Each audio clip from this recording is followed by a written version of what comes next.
همجوران عزیز قرار داریم در شهر ترونزودا 24 اکتبر 2024 در خوجگی خانه چهارمغز پروری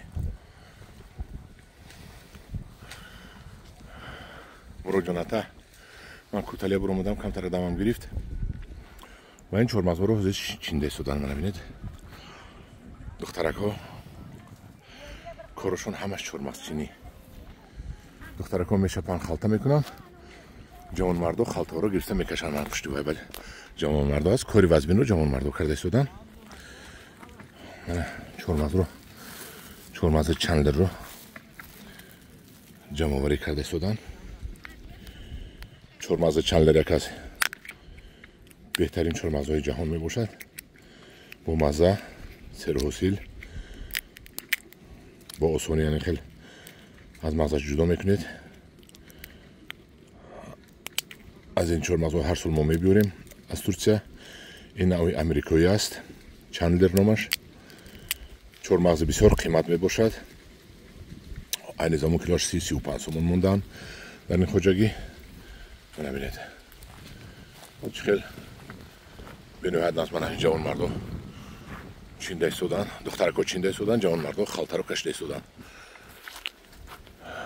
انا این باز بریم پیشی روبر خوجگی اکا الهام یک دو سخن سوالتیم اکا الهام بده اینجا به گپ زنید که این چهارمغزها ابرسکه میشوند یا نه؟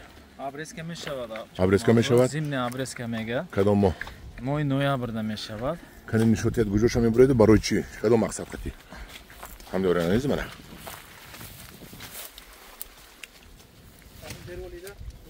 این پس تکک. میبندد. کنین گپ زنید چه گوجوش میبرید؟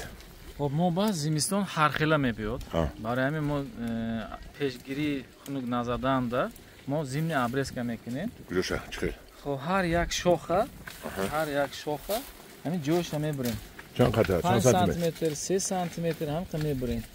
این مقصد ما همین شیرینی اومده درخت با پول شیرینی همین گلوکوز میگه گلوکوز اومده همین در خودش ایستاد. در مثالی من با گفتید که دستتون برید چه خیلی گفتید؟ وقتی که دستتون میبرید همین خون میبرید وقتی که خون برومدن ده بعد شیرین اومده جویش محکم میکند درخت هم خیلی ده ارگانیسم شکر روان میکند همونجا محکم میکند شکر میستد یعنی چهارمغز شما هم وقتی که بریدید ماه نوامبر با چهارمغز همین نهال از خودش شکر جدا کرده میبرد جای بریدن ده میماند محکم میکند و خنک زد البته از نوک نوده میزند نوک های نوده رو با شکر پر کرده از خنکی امین میدارد همین خیلی گفتن ایمی هم دارون عزیز من فهموده تونستم نتونستم یک بار دیگه میفهمونم در مثالی من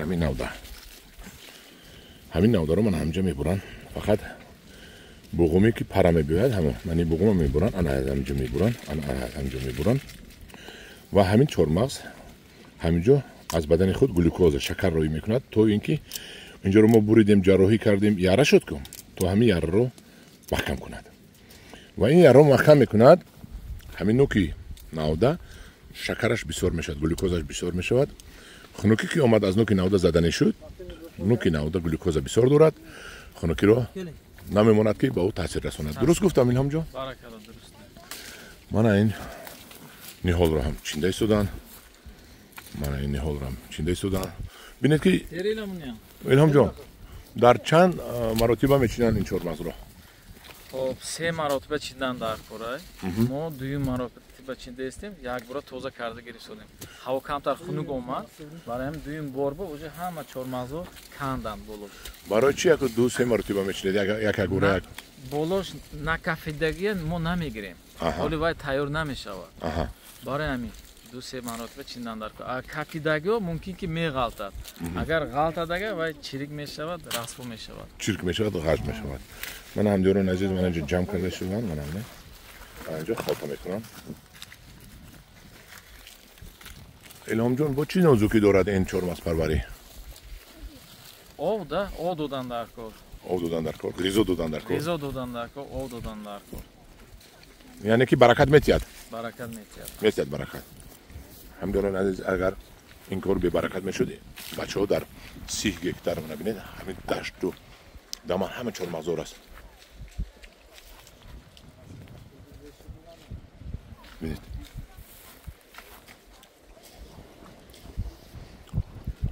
همه ادیرو پری چهارمغز است 30 گکتار چهارمغز شوندن آفرین به این جوان مردا